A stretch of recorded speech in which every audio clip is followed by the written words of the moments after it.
I've shaved. Can you tell? At the end of day 2 in Wellington, it's time for Ask George. Well, hi, George. Another busy day for England and another day curtailed by rain. Yeah. Yeah, you've summed it up. Thank you very much. Moving on. Danny asks, and this is a bit of a trivia question for you, which Test captain is declared in the most innings, and how many matches will it take Ben Stokes to overtake them? I've no idea. Pass. I don't know. I didn't realize it was like Mastermind. I thought no, you've got me all mixed up with Andrew Sampson or Andy Zaltzman or somebody. Someone competent and knowledgeable. If you had to take a wild stab, who do you think? Who would have declared most? Yeah. Steve Waugh or somebody. Someone who had a really good side. So I expect Ben Stokes has quite a long way to go, but he will. Yeah, that's the sort of thing that he will do. Who knows how long he's going to keep doing it?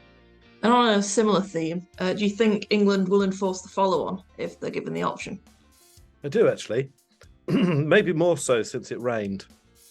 But they haven't bowled that many overs, have they? And I think they probably will, but maybe partly because I can't really see a downside this time. Stokes hasn't bowled at all, has he?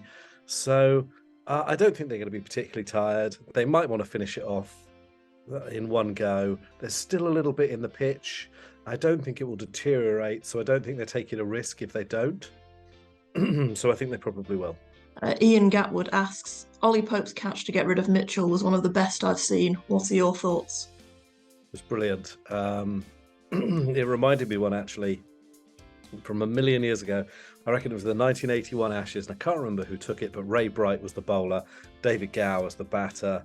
Look, there's a lot going on there. Obviously, brilliant reflexes, brave, and great anticipation. So all sorts of things going on. Terrific catch. He's really, really good in and around the bat, isn't he? Which one did you prefer of the two catches? The Mitchell one. Yeah, I like the other one just as a nice picture. Oh, okay. Well, I haven't seen that, but I just thought,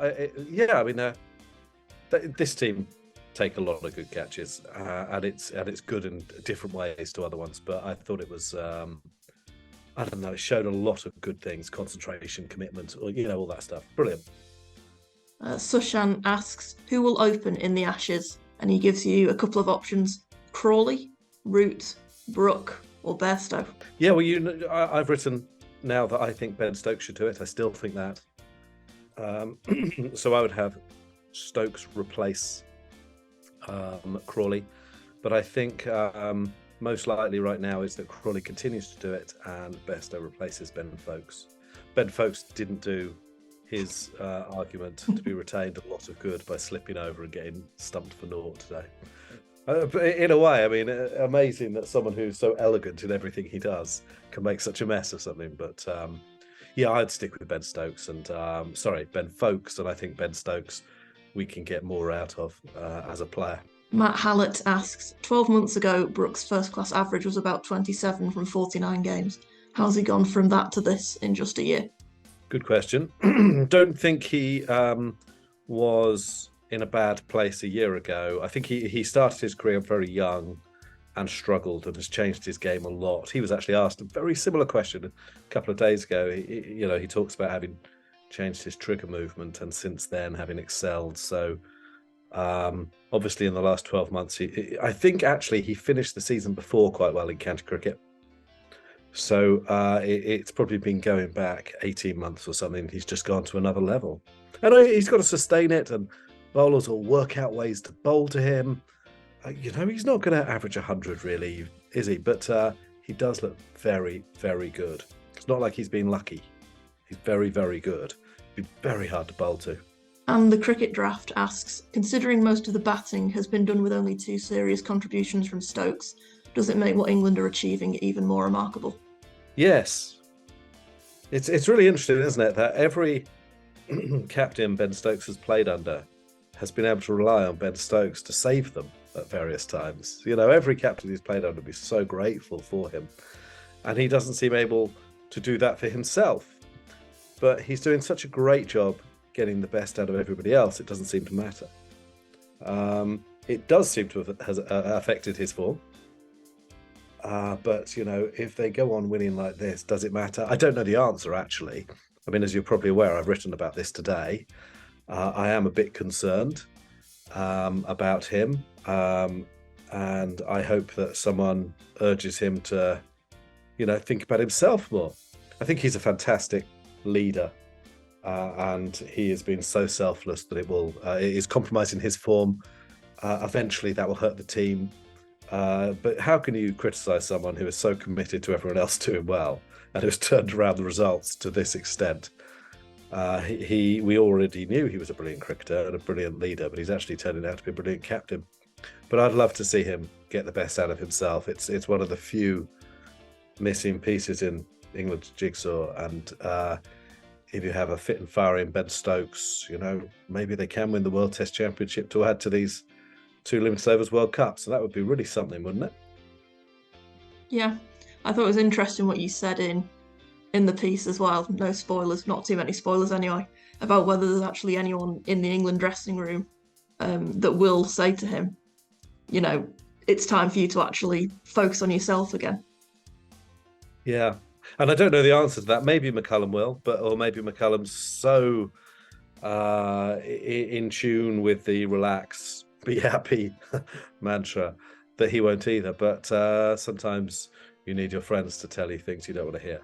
And I hope someone's doing that, because he's a brilliant cricketer. He's absolutely in the top drawer of cricketers I've seen.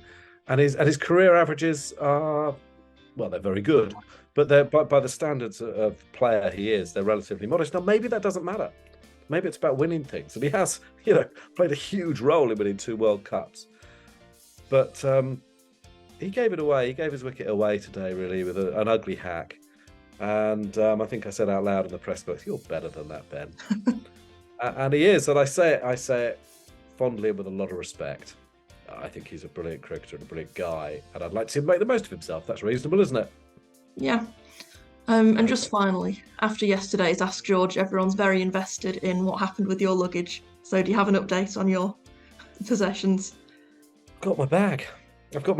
It's what date are we on? It was 22 days without it. I better not tell the whole story, but it involved the police at the end. But I have it. Basically, someone had been into it, and I think they decided that I have nothing worth stealing. There's a note that says this has been opened for security reasons or something, and everything's, you know, turned upside down and stuff. But I don't think they've stolen anything. In fact, if anything, they may have put a few New Zealand dollars and a couple of new T-shirts in. I mean, you'll notice, I think I'm wearing exactly the same as I was wearing yesterday. I mean, they're clean. I've shaved. Can you tell? That was the thing that I noticed. He had a lack of beard. Okay. Thank you for asking. I have my bag, and that is a huge relief, because the life of laundrettes was wearing very, very thin.